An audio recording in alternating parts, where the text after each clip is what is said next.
અને કે હું કહીશ કે બા તમે ના વાળશો કે હું વાળી લઈશ, એમ કરીને આપણે સામ સામે કરે ને જેવું હું કે તમે રહેવા દો એવું હું વાળી નાખીશ, એટલે સીધો સાવણો તમારે શું કરવાનું એને આપી દેવાનો.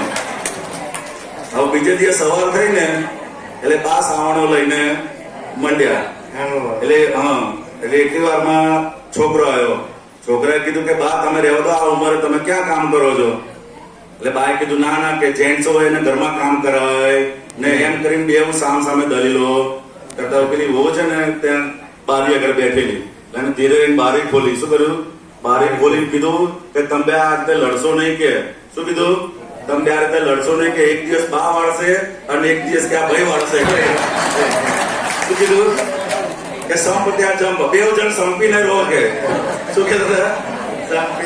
બે જણ સંપીને રહો. તમે આ રીતે આવી બાબતોમાં જડશો, ઘરમાં ક્લેશ પસંદ નથી, એમ કરીને બે જણ ચાલુ રખાવડાવ્યું. એક જણ કરતા તો બે જણ ને.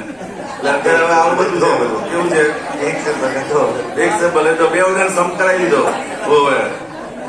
સમજે ને? આવું બધું અત્યારનો સમય આવો છે બધો. સમજે? ચાલો પૂરું કરશું. 10 મિનિટ કીર્તન ભક્તિ કરી આપણે પૂરું કરીશું.